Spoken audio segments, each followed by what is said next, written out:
Rehistory Films presenta Ha vuelto, escrito por Timur Vermes, narrado por su servidor, Gustavo, de Rehistory Films. Despertar en Alemania. Lo que más me sorprendió fue el pueblo. Yo, desde luego, hice lo humanamente posible por destruir todo lo que le permitiera seguir viviendo en este suelo profanado por el enemigo. Puentes, centrales eléctricas, carreteras, estaciones de ferrocarril. Ordené destruirlo todo. Esa fue la orden que di. ¿Cuándo? En marzo. Y creo que me expresé con claridad a este respecto. Había que destruir todos los servicios de abastecimiento, las empresas de distribución de agua, las instalaciones telefónicas, las granjas agrícolas, los bienes materiales, uno por uno. Todo. Y con eso quise decir ni más ni menos que todo. En estas cosas hay que poner mucho cuidado. Tratándose de una orden como esa, no puede quedar un requisito de duda. Ya se sabe que luego, llegando el momento, el soldado raso, al que, como es lógico, en su sector del frente le falta visión, de información sobre los aspectos estratégicos y tácticos. Ese soldado entonces va y dice: pero bueno, tengo que prender fuego de verdad a este, pongamos por ejemplo a este kiosco. Es que no puede caer en manos del enemigo. ¿Es realmente una cosa tan horrible que caiga en manos del enemigo? Pues sí, es horrible. El enemigo también lee los periódicos y trafica con ellos. Se servirá del kiosco, de todo lo que encuentre para atacarnos. Hay que destruir, repito, todos los bienes materiales, no solo las casas, también las puertas y los picaportes.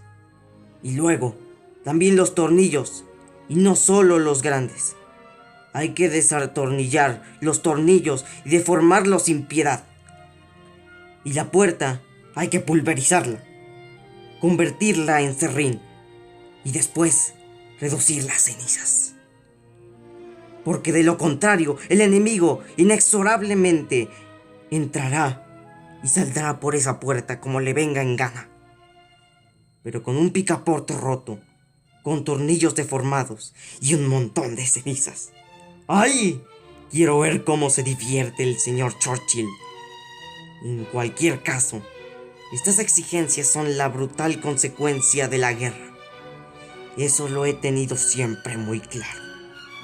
Por tanto, mi orden no podía haber sido distinta, aunque la razón de fondo de tal orden fue diferente, al menos en sus orígenes. Era ya innegable que al pueblo alemán, en lucha épica con el inglés, con el bolchevismo, con el imperialismo, había resultado vencido, y por tanto, lo digo con toda claridad, había perdido el derecho a seguir existiendo. Ni siquiera en el primitivo estadio de pueblo y recolector. Así, perdió también el derecho a poseer empresas de suministro hidráulico, puentes y caminos. Y también picaportes. Por ese motivo, di esa orden. Y un poco además para llevar las cosas a término. Porque, como es natural, de vez en cuando me paseaba un poco por adelante y por los alrededores de la Cancillería del Reich. Y a uno no le queda otro remedio que aceptar las cosas como son. Con sus fortines volantes, el americano y el inglés habían aligerado considerablemente a lo largo de todo el territorio el volumen de trabajo que implicaba mi orden. Después, evidentemente, no pude controlar con todo a detalle cómo se llevó a cabo la orden. Es fácil imaginar que tenía mucho que hacer conteniendo al americano por el oeste, rechazando al ruso por el este, continuando con el desarrollo urbano de la capital del mundo, Germania, etc. Pero, en mi opinión, el Wehrmacht tendría que haber acabado con el resto de los picaportes, y entonces, propiamente, este pueblo debería haber dejado de existir. Sin embargo, como ahora compruebo, aquí sigue. Eso me resultaba bastante incomprensible. Por otra parte, yo también sigo aquí. Y eso tampoco lo entiendo. Capítulo 1. Recuerdo que me desperté. Sería poco después del mediodía. Abrí los ojos. Vi el cielo sobre mí. Era azul, con pocas nubes. Hacía calor y supe al momento que el calor era excesivo para mí. Casi se podía decir que era un calor de verano. Había relativo silencio. Por encima de mí no se veían aviones enemigos, ni se oían cañonazos. En las proximidades no había impactos de proyectiles ni sirenas de la defensa antiaérea. De lo que también tomé nota, ni Cancillería del Reich, ni búnker del Führer. Volví la cabeza. Vi que estaba tendido en el suelo de un descampado rodeado de partes de edificios construidas con ladrillos y, en parte, pintarrajeada por gente indeseable. Aquello me fastidió instantáneamente y decidí al punto hacer venir al almirante Dönitz. Al principio, hasta pensé, aún medio altergado, bueno, Dönitz también estará tendido por aquí. Después, triunfó la disciplina, la lógica. Capté enseguida la peculiaridad de la situación. Por lo general, no acampo a cielo abierto. Primero, reflexioné. ¿Qué había hecho la tarde anterior? Queda descartado el abuso del alcohol, puesto que no bebo. Recordé que al final estaba sentado con Eva en un sofá, en un canapé. Recordé también que yo, o que nosotros, estábamos allí con cierta despreocupación. Que yo sepa, había decidido dejar descansar un poco, por una vez. Los asuntos de Estado no tenían más planes para aquella tarde. Salir a cenar o al cine o algo por el estilo no entraba en consideración. Evidentemente, por fortuna, en aquellos días la oferta recreativa de la capital del Reich, en no poca medida en consonancia con la orden dada por mí, había disminuido considerablemente. No podía decir con seguridad si Stalin llegaría a la ciudad durante los días siguientes. En aquel estadio de la guerra era imposible excluirlo por completo. Lo que sí podía decir con seguridad era que él buscaría una sala de cinematógrafo. Aquí, tan en vano como en Stalingrado. Creo que luego estuvimos charlando un poco, Eva y yo. Le enseñé mi pistola. No me acordaba de más detalles cuando me desperté. También porque me dolía la cabeza. No, pensar en la tarde anterior no me hacía avanzar. Así que decidí pasar a la acción y considerar detalladamente la situación. He aprendido en la vida a observar, a contemplar, a percibir a menudo mínimos detalles que mucha gente con estudios desprecia e incluso ignora. Yo, en cambio, gracias a la férrea disciplina que mantengo desde hace muchos años, puedo decir con la conciencia tranquila que en las crisis tengo más sangre fría, obro con más reflexión, mis sentidos se tornan más agudos, trabajo con precisión, impasible, como una máquina. Resumo metódicamente las informaciones de las que dispongo. Estoy tendido en el suelo. Miro a mi alrededor. A mi lado hay inmundicias. Crecen malas hierbas, cañas. Hay algún arbusto aquí y allá. También margaritas, dientes de león. Oigo voces. No están demasiado lejos. Gritos. El ruido de un rebote continuo. Miro en dirección a los ruidos.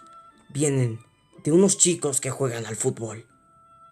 Ya han salido de la infancia, pero aún son demasiado jóvenes para pertenecer a las fuerzas de ataque del pueblo, al Volkssturm.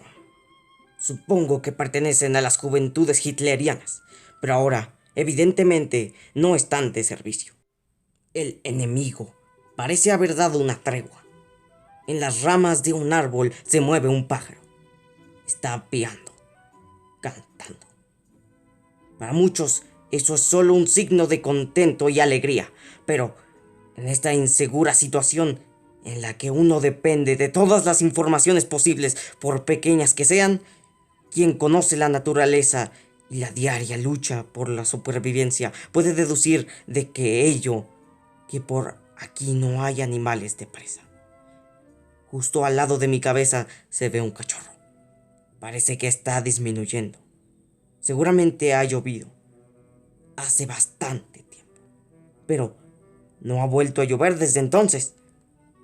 A orilla del charco está tirando mi gorra de visera. Así trabaja mi cabeza acostumbrada a pensar. Así trabaja también en este desconcertante momento. Me incorporé. Lo logré sin problemas. Moví las piernas, las manos, los dedos. Al parecer no tenía lesiones. El examen físico era satisfactorio. Por lo visto, me encontraba en perfecto estado de salud, a excepción del dolor de la cabeza. Hasta el temblor de la mano parecía haber cesado casi de todo. Bajé los ojos y miré mi cuerpo. Estaba vestido, llevaba el uniforme, la guerrera militar. Estaba un poco sucia, aunque no demasiado. Por tanto, no había estado enterrado. Tenía tierra, también migajas de bollos, de pasteles o algo por el estilo. La tela olía intensamente a combustible, tal vez a gasolina. Quizá se debía a que a lo mejor Eva había tratado de limpiar mi uniforme. Si bien con cantidades exageradas de gasolina, podría creerse que me había volcado encima de un bidón entero. Ella no estaba. Tampoco parecía andar por allí cerca a mi estado mayor. Estaba sacudiéndome para quitarme la guerrera y de las mangas la suciedad más aparatosa, cuando oí una voz. Abuelo! ¡Mira para acá! Ahí va. ¿Qué clase de vejestorio es ese?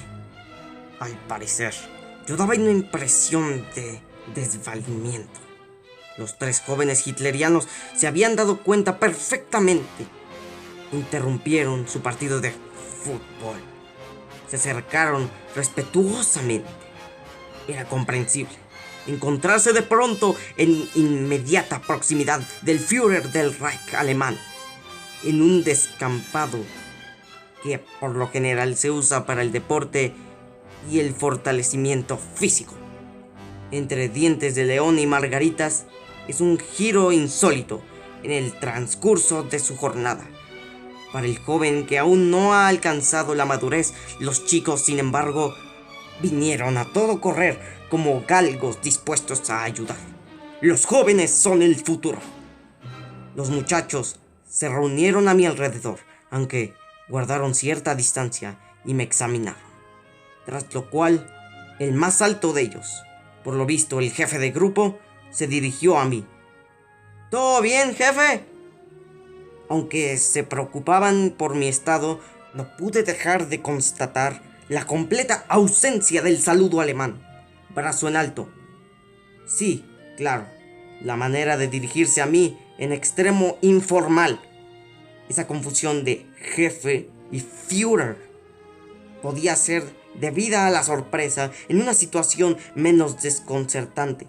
Es posible que hubiera producido hilaridad aún sin intención.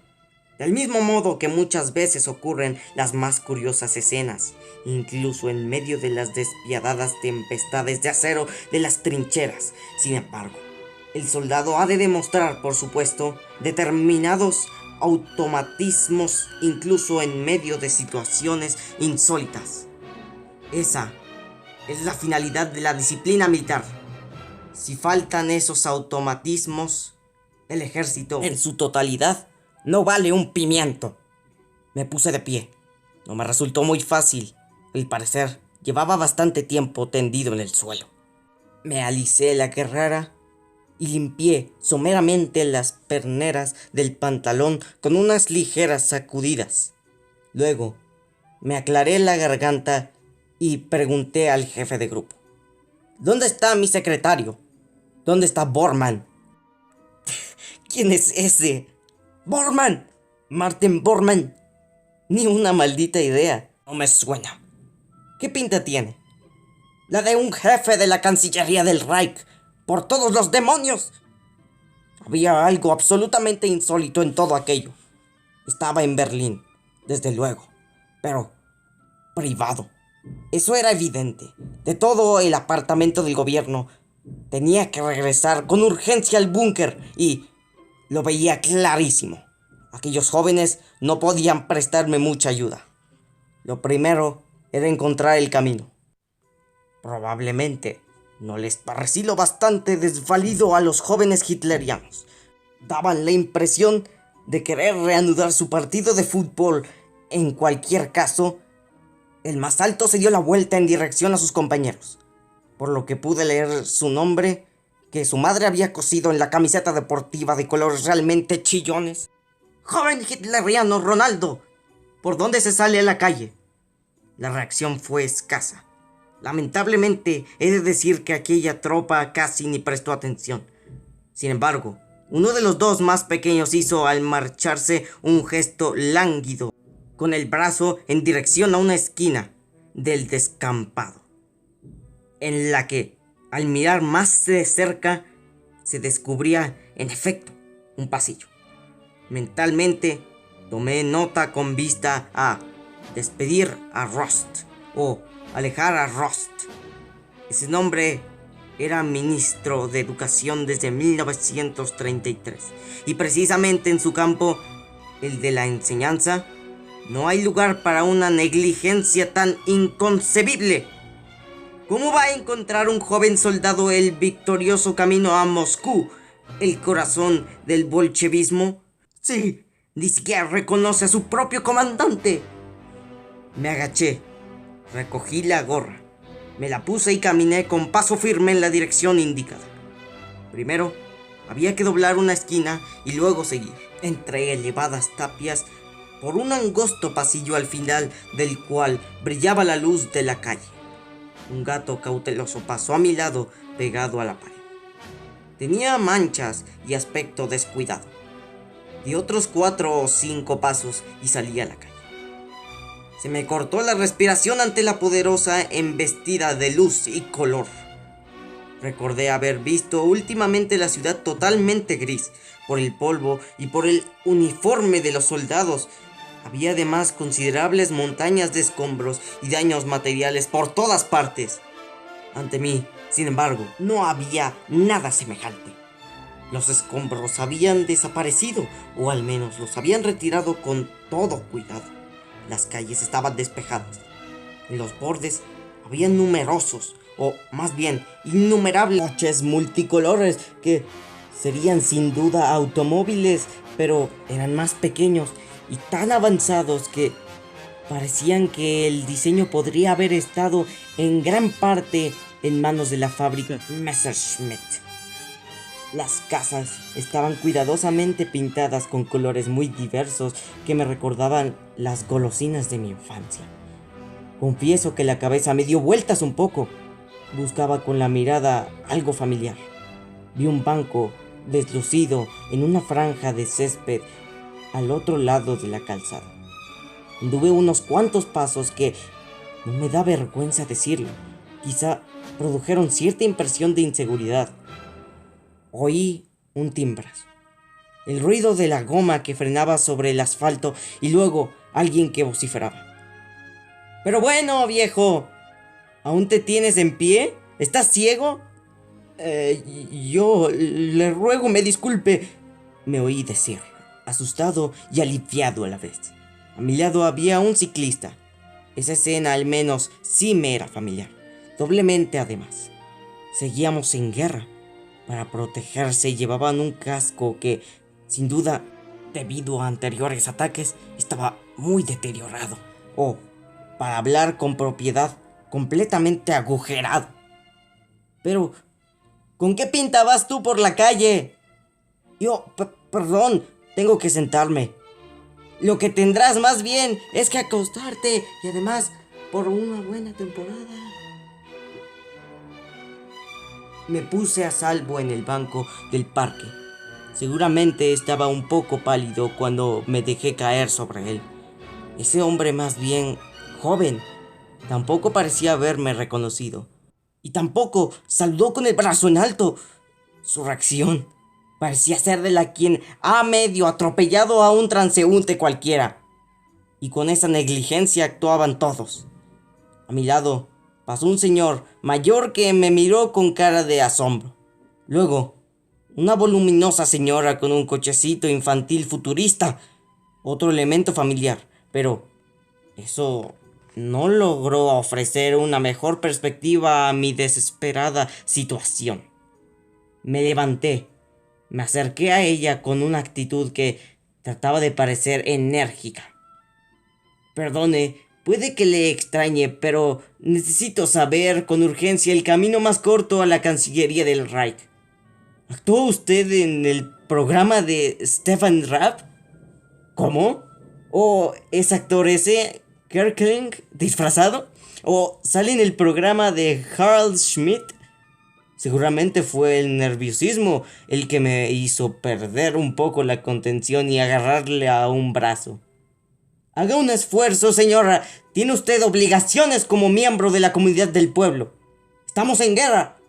¿Qué cree que hará el ruso con usted si llega hasta aquí? ¿Cree que el ruso pondrá la mirada en su hijo y dirá: uy, uy, una apetitosa muchachita alemana, pero por el niño dejaré en el pantalón mis bajos instintos? En estos días, en estos momentos, está en juego la perpetuación del pueblo alemán, la pureza de la sangre, la supervivencia de la humanidad. Quiere hacerse responsable ante la historia del final de la civilización solo porque su increíble estulticia no está dispuesta a explicar al Führer del Reich alemán cómo se llega a una cancillería. Ya casi no me sorprendió que no hubiese la menor reacción a mis palabras. Aquella retrasada mental liberó de un tirón su brazo de mi mano, me miró estupefacta y se llevó a las 100 dedo índice, con el que ejecutó varios movimientos circulares, un gesto de clara reprobación. Era innegable, algo estaba fuera de control. A mí no se me trataba ya como un general, como un jefe, como a un Führer del Reich. Los jóvenes futbolistas, el señor mayor, el ciclista, la mujer con el cochecito infantil, no podía ser casualidad. Mi siguiente impulso fue dar parte de los órganos de seguridad para que todo volviera a su ser. Sin embargo, me contuve. No estaba demasiado al corriente de mi situación. Necesitaba más información. Mi mente, que trabajaba otra vez metódicamente el capítulo, el estado de cosas. Estaba en Alemania, en Berlín, aunque en un Berlín completamente ajeno. Esa Alemania era distinta, pero en algunas cosas tenía semejanzas con el Reich que conocía. Seguía habiendo ciclistas, automóviles, por tanto, habría también periódicos. Miré a mi alrededor. Debajo de mi banco asomaba, en efecto, algo que parecía un periódico, aunque estaba impreso de un modo un poco dispendioso. La hoja era de un color, para mí, algo completamente nuevo. Se llamaba Mediamarkt. Por mucho que me empeñaba, no recordaba haber autorizado algo así, y tampoco lo habría autorizado.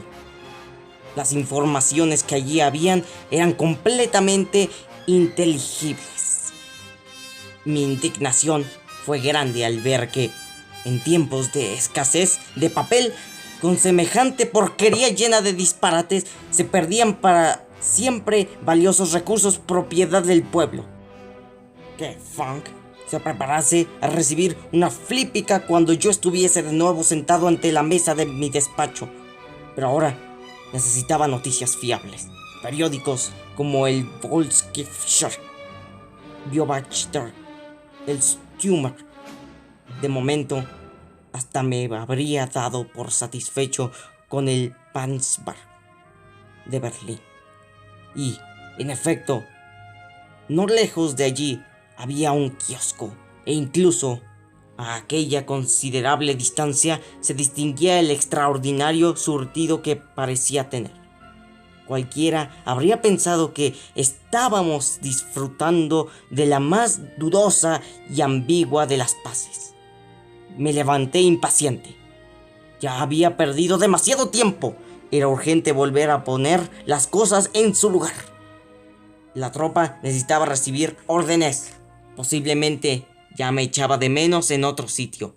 Me acerqué con rapidez al kiosco. Ya una primera mirada, algo más de cerca, me aportó interesantes datos. En la pared exterior se veían numerosos y multicolores periódicos en lengua turca. Por lo visto, últimamente pasaba por aquí muchos turcos.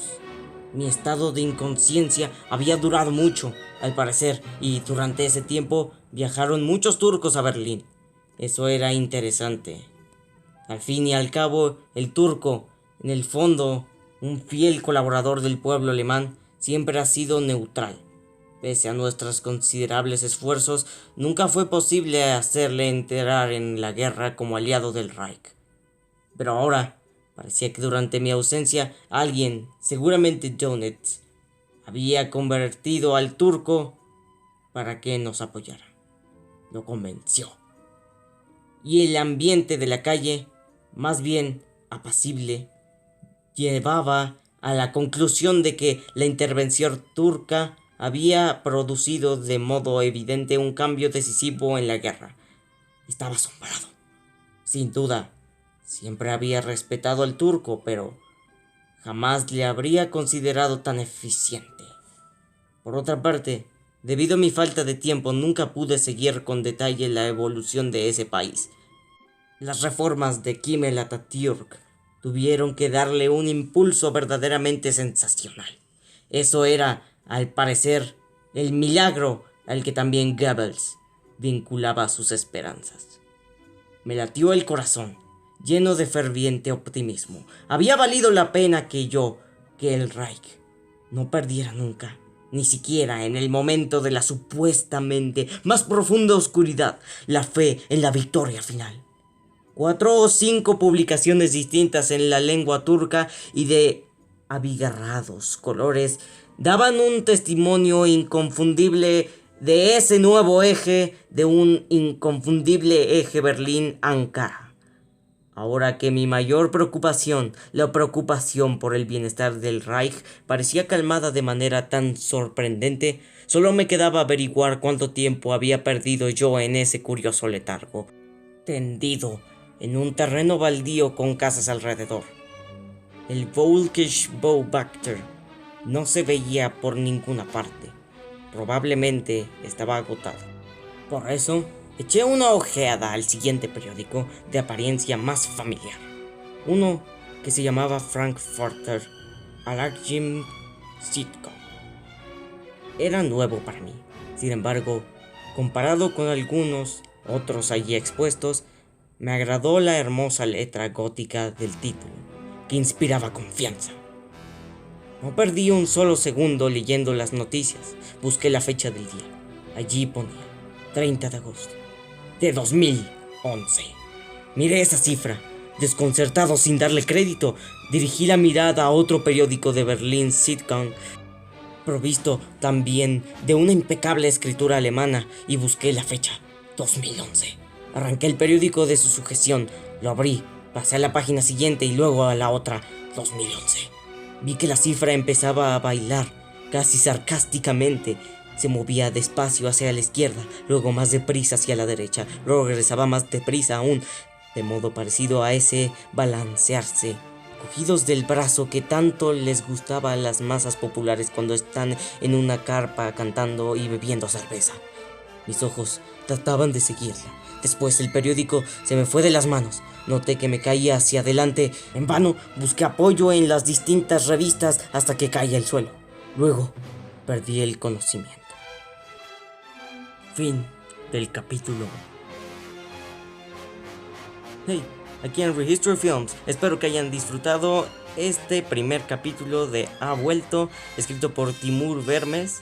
Y disculpen mi alemán, pero nada más sé hablar español e inglés. Así que nos vemos en el segundo capítulo. Así que no olviden suscribirse a Rehistory Films y darle like a este video. Sigan viéndonos aquí nuevamente en Rehistory Films.